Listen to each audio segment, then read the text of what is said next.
set of multi-party democracies has equally supported us, given us an opportunity to display in the public PDF for its people's dialogue. Internationally,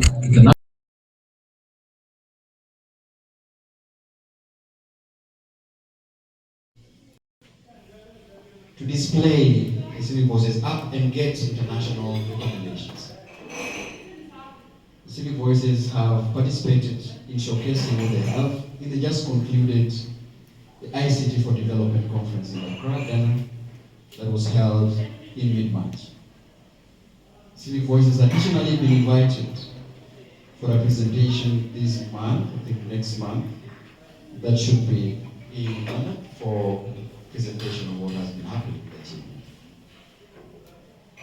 Today, we are here to announce that even as much as we've engaged before, the Civic Voices believe on major principles. One, in the spirit of solutionism, that the digital platform is not a complete solution to the problem of public participation.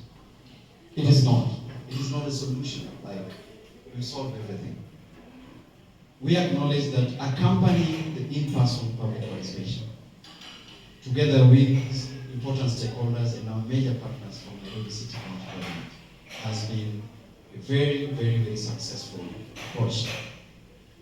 And to this, we are thankful for the Department of Public Participation. The department head by Waziri has been very supportive, and also the chief officer of that department, very supportive. Would you acknowledge their presence and just one for the support of partners? Equally, we have acknowledged that those particular processes that we go, some of you are seeing the videos where we accompany Nairobi City County Government on the usual public participation. But on that, we mobilize a system to get a virtual and digital presence, where people's presence can also be had as public participation is going on. So in that sense, what have we done? We have assisted people with disability who are not able to manually move to those places, to put their voices on that and make their voices be heard. What that has also done is we have strived to try to deal with the issues of the cost of public participation.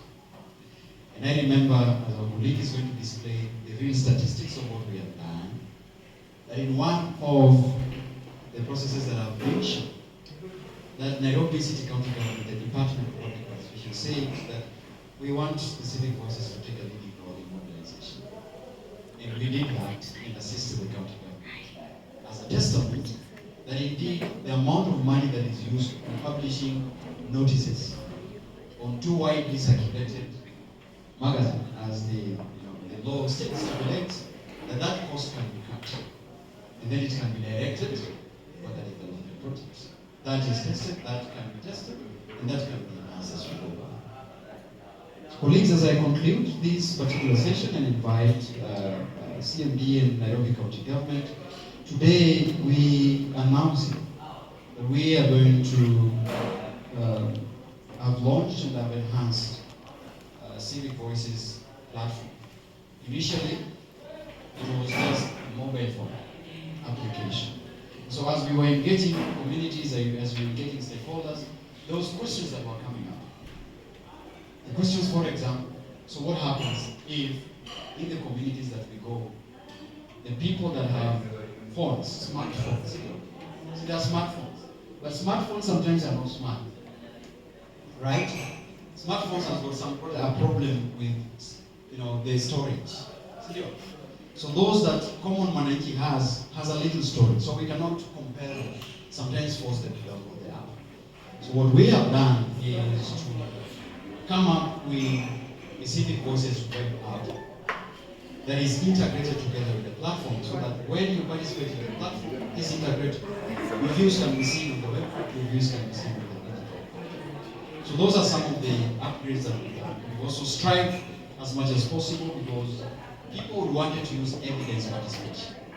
So people would wanted to take photos and upload.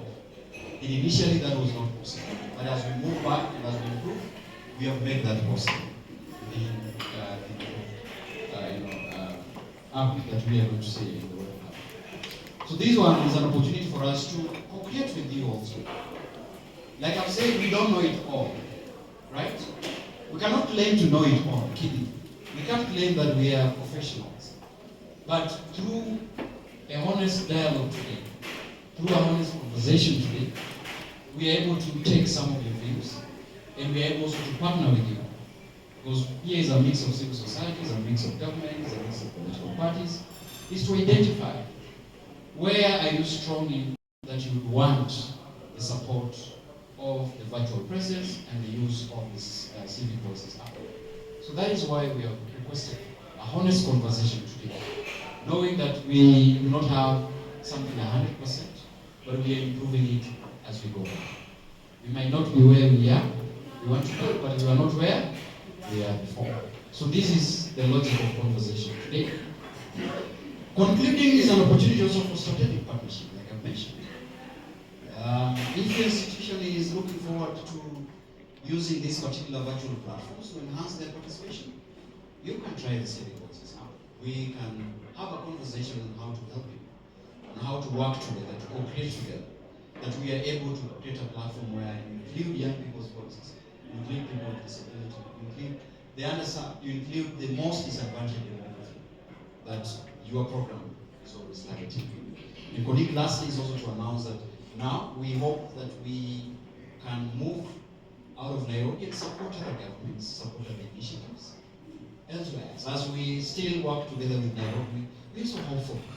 During the PDF, a number of county government officials dropped by on our agenda and requested that we, just as you assisting Nairobi, can you also assist us? You know, it seems Nairobi guys are always talking about the Civic Voice. So we had governments who are, you know, I think we have like 3 governors who came in the tent to look at what is going on, an opportunity provided by CMD, so that can we help also by meeting the expected countries. So this is also part of what we are thinking of even as we scale up, even as we move by. So today, as I conclude, is a session that no answer is right, no one is wrong, and the other is correct. It is us to learn, and we look forward to your important, honest opinion that could help us move forward. Thank you very much.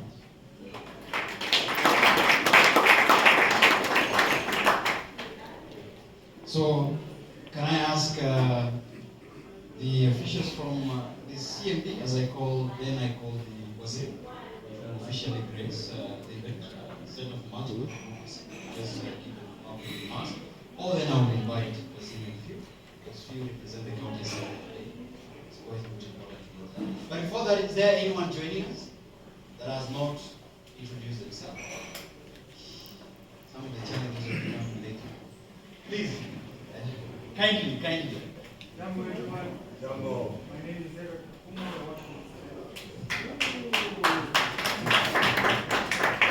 Zalendo Trust, Karibuni.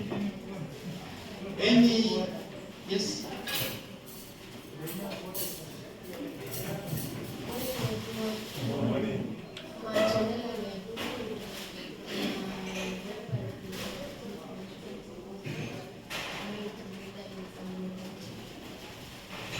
Thank you so much.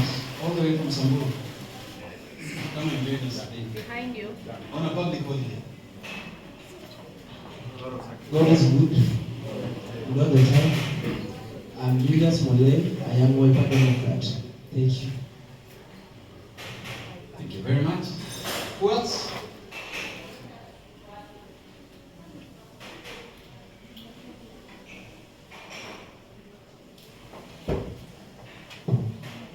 Okay, good morning everyone.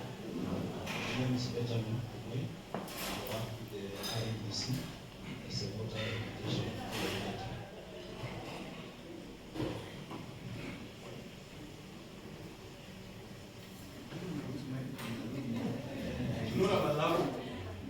Good morning, everyone. I'm Civic Supporter from Forum for Restoration Democracy of Kenya.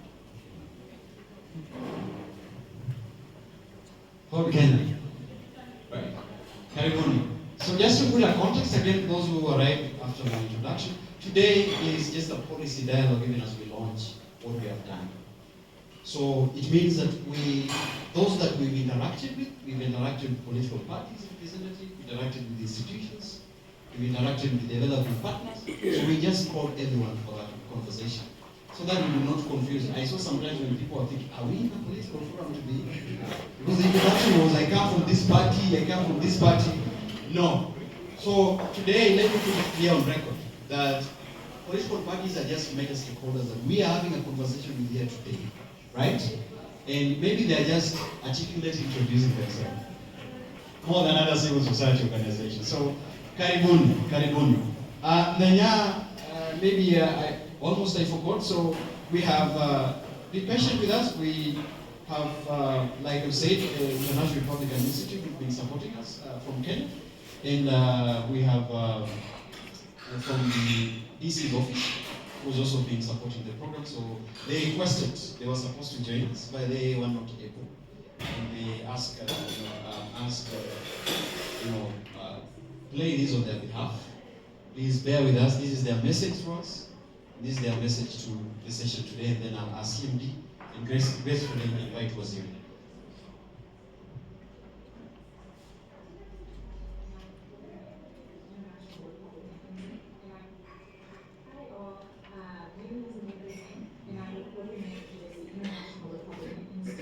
Also known as IRI, which is an organization that's had the pleasure of funding the Youth Voice for Peace team in their development and advancement of the Civic Voices app. I apologize for not being able to bring this live, but I would like to share these with you short remarks to express our support and gratitude for this project and the incredible team that's behind it at this moment. So I am the team lead of IRI, who has been corresponding with Youth Voice for Peace, and I just want to use this opportunity to speak to why IRI chose to fund this effort and our hopes for what it will achieve. We see so much potential for this app to help address some of the difficult challenges around engagement, transparency, and trust that are so crucial to democracy. But before I get into that, I do want to give a very brief overview of my organization and team, so you understand how Civic Voices and our support for the app fits into our broader work.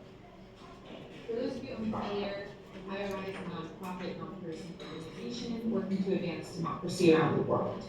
Our work is spread across all regions of the globe and focuses primarily on providing support to partners, including political parties, civil society, local and national governments, journalists, advocates, you name it, to help them strengthen democracy in their context and communities.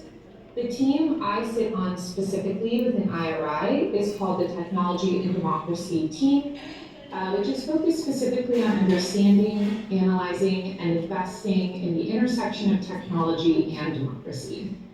Our team's goal is to recognize, prevent, and build resiliency to the threats of the digital revolution, while empowering democratic actors to embrace that revolution in ways that actually furthers and strengthens the democratic cause.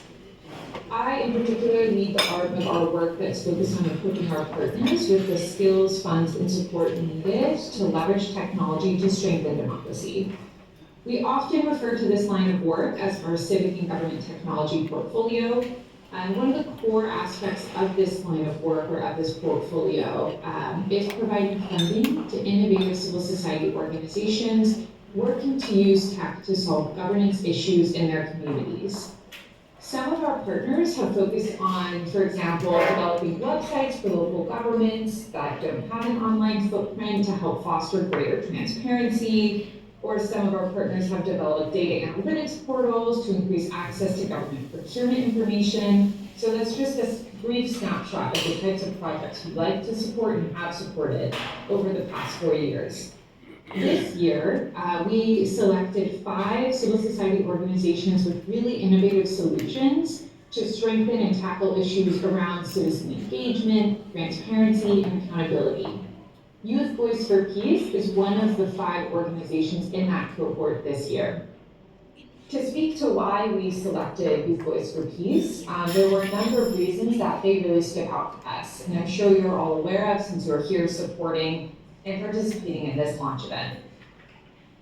So some of those reasons that really called to us, first of all, their app, Civic Voices, was already well developed and well designed and proven to be effective. They had a really strong understanding and analysis of the barriers to citizen engagement in Nairobi in particular. And finally, and perhaps most importantly, Youth Voice for Peace has really strong and robust relationships with the communities they're aiming to support, as well as with the government representatives intending to serve them. I want to emphasize this last point in particular because I know all of you joining this event today are here in the spirit of supporting this work. And each of you are invested in using the Civic Voices app to reach, listen to, and help citizens in need. So I want to pause to thank all of you.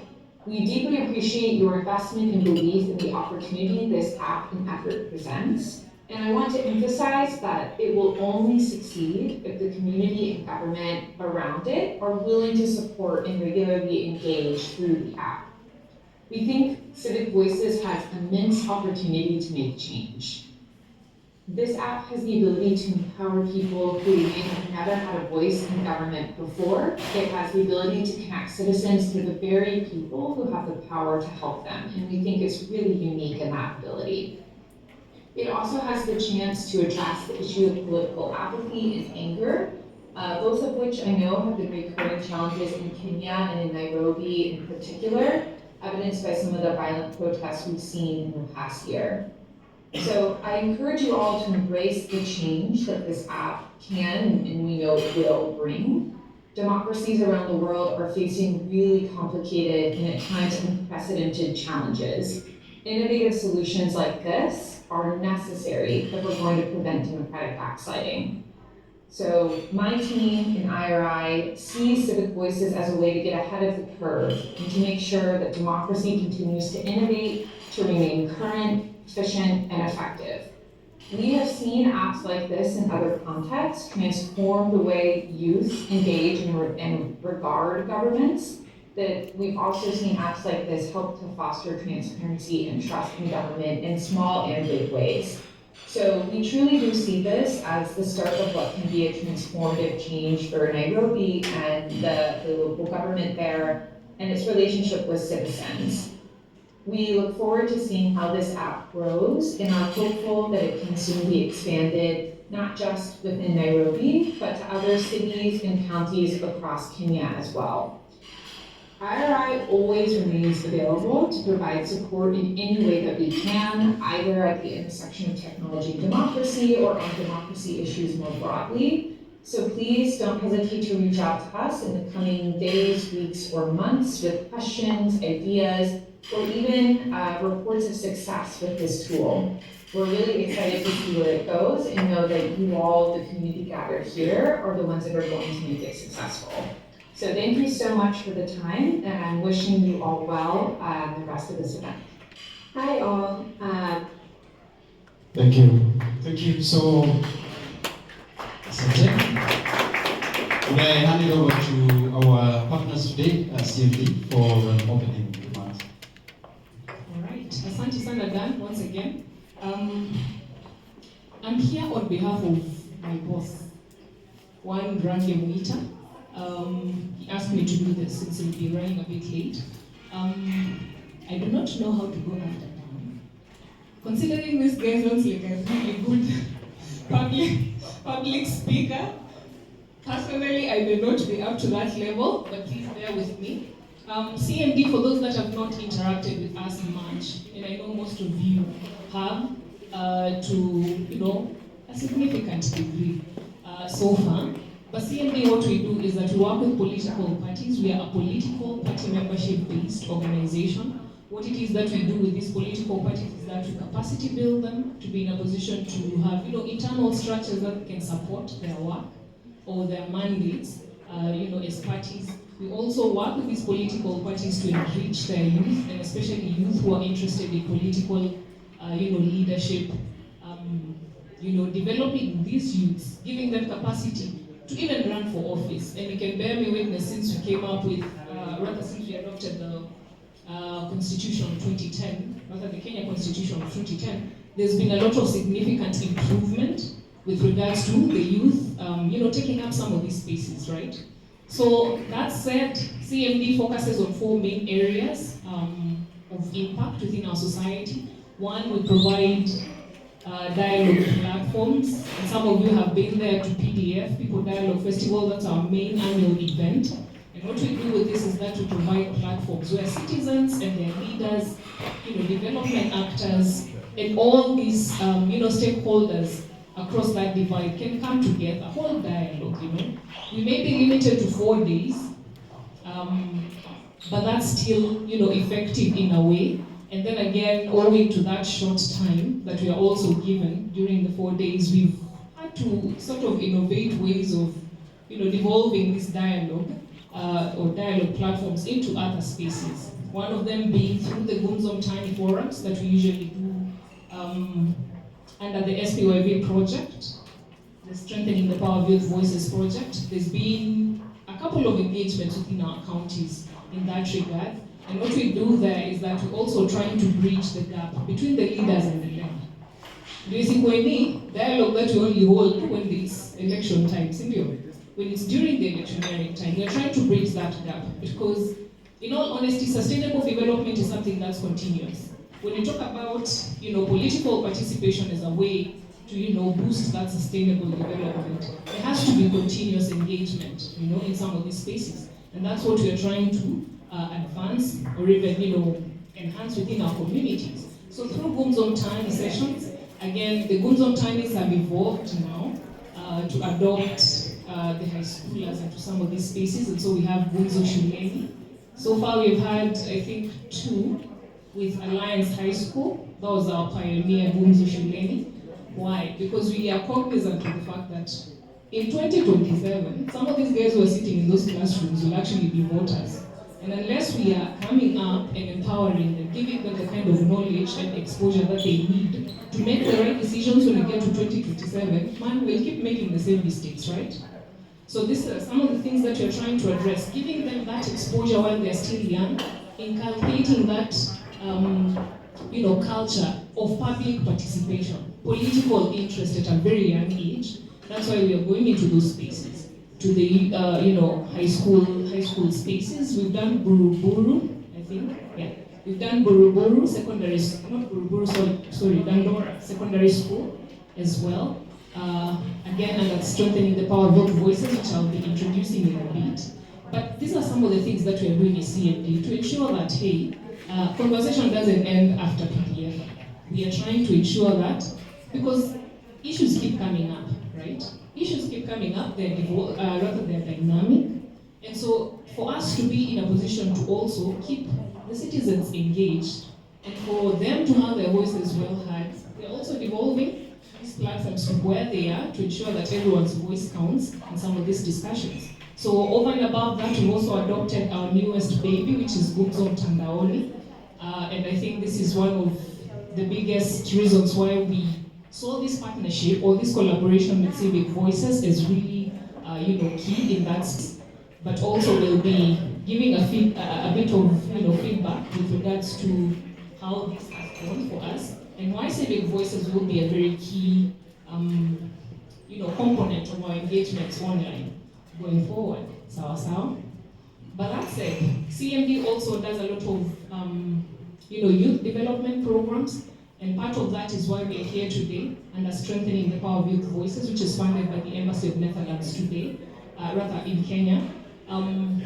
What do we do through Strengthening the Power of Youth Voices? One, we are here to harness youth voices. They matter, but at the same time, the youth sort of remain very under-engaged, within our communities. They remain, in some areas, they're actually pretty much marginalized. Whatever happens within those discussion spaces, they're never into, for one reason or another.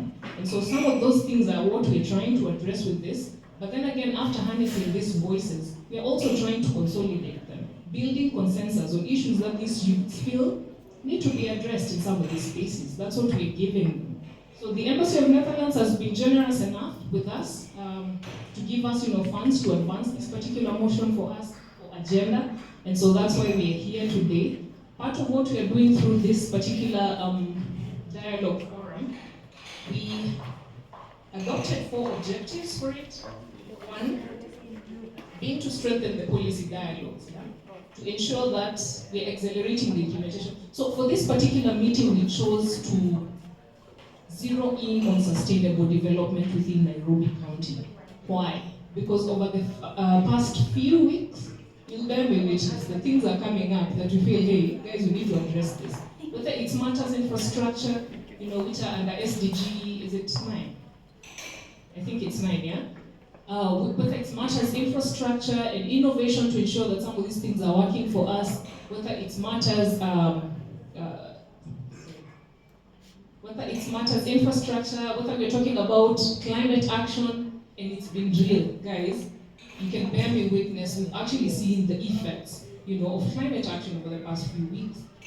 Floods and all manner of things affecting people within our country, and it's not just happening within Kenya, guys. It's beyond. Kenya is not the only country that's affected. Nairobi County is not the only county that's affected by some of these things. So then it's surely not, there's not a better time for us to come up and address some of these things, even as we go forward. So again, over and above just making sure that we are zeroing in or focusing on our sustainable development as a county, how can we also ensure that the implementation of these sustainable developments, and we'll be covering that much later when we are going into the public participation in the digital forum, how can we also ensure that the youths are afforded some of these spaces, better engagement, even in those policy discussions within the county, whether it's on matter sustainable development or even in general public participation in the formulation of bills that are affecting the county or that are geared towards making the county work. So again, we are trying to foster closer networks. So part of what CMD's strategic plan for the 2024 to 2026 has been key, or among those deliverables or areas of focus has been fostering partnerships. And that's why Civic Voices is coming up on this. How can we partner to ensure that what Civic Voices has and what CMD has to offer, can find a common ground where they can either boost each other's effectiveness in the different spaces that we are in operation, or again, ensure that we are diversifying our reach, sawa, to ensure that everyone is given a chance to speak up. Thank you, Kidi. A chance to speak up. So that in mind, I think part of what we'll be doing today will be zeroing in on our sustainable development and how we can enhance, public participation, but now also diversifying. Will bear me witness, most of the public participation that has been happening has been in physical forums, yeah? You're either sitting in a baraza somewhere, you're either sitting in, a conference somewhere like we are today. But then again, this is very limiting in terms of, if you compare this with the masses that we have, the general population, how many people do we have out there that do not have a chance to sit in such a setting, yeah? So then diversifying some of these spaces. And how are we doing that? Introducing the digital or tech, aspect of it into the conventional public participatory, forums that have been in existence, yeah? Part of the reason why we are adopting the digital, or the tech direction is the fact that in 2022, the elections 2022, it was reported actually that a total of about 8 million people or voters did not show up to vote. And part of that reason might be for us guys to actually start thinking of ways where we can incorporate the digital space to ensure that either we're dealing with the apathy that was experienced during those elections, or two, can we foster maybe ways through which we can digitize some of these activities, including the elections? It's working for some countries. I don't know whether Kenya is ready for that yet, but it's a path that maybe we can think of exploring. But even before we get to major items like elections and the electioneering process itself, how can we ensure that we are also shaping people's mentalities towards public participation and towards political engagement? How can we ensure that we are actually engaging people from where they are? Some of the people that we are working with, the Gen Zs, I don't know how many of them are in here. Most of them would be the least likely to be found reading things like gazettes, taking part in physical activities like this. They'd rather interact with some of this content or content that's discussed in some of these forums through online platforms, right? So how then can we ensure, because they're still part of our